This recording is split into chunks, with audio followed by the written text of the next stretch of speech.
As schools in West Michigan deal with more threats in the wake of the latest mass shooting in this country, district leaders are struggling with how to best handle those threats.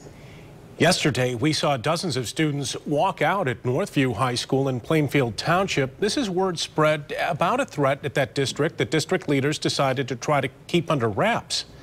Well, tonight we're talking with safety experts about the best practices when it comes to those sorts of situations. 24-hour News 8's Leon Hendricks is live in Grand Rapids on this story tonight. Leon?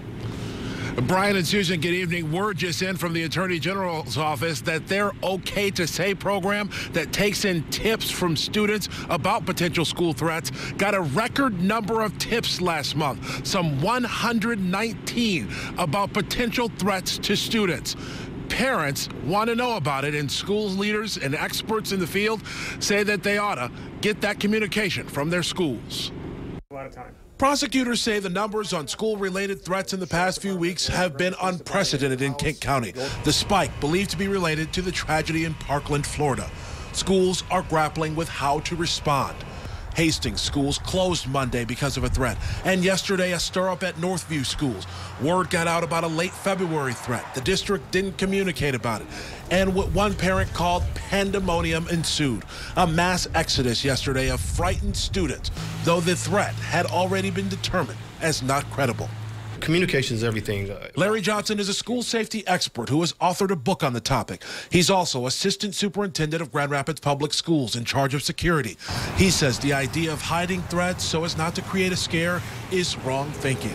They know that parents want to know. The kids want to know. And so we've seen that reversal, that trend go where we are doing a lot of communicating with parents across the community.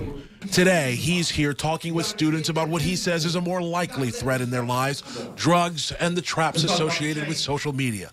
But professionally, he's dealt with school threat concerns as well.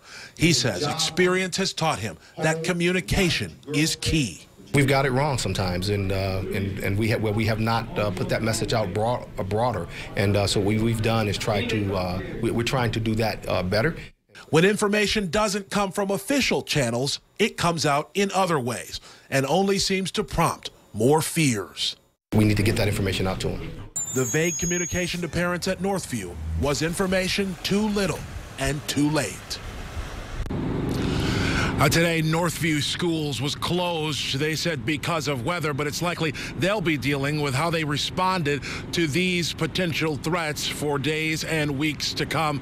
But the important thing is that this information is going to be out there, Brian and Sue, and if it doesn't come from school officials, they're learning about it in other channels, social media, and quite frankly, parents don't need to wait for schools to get information.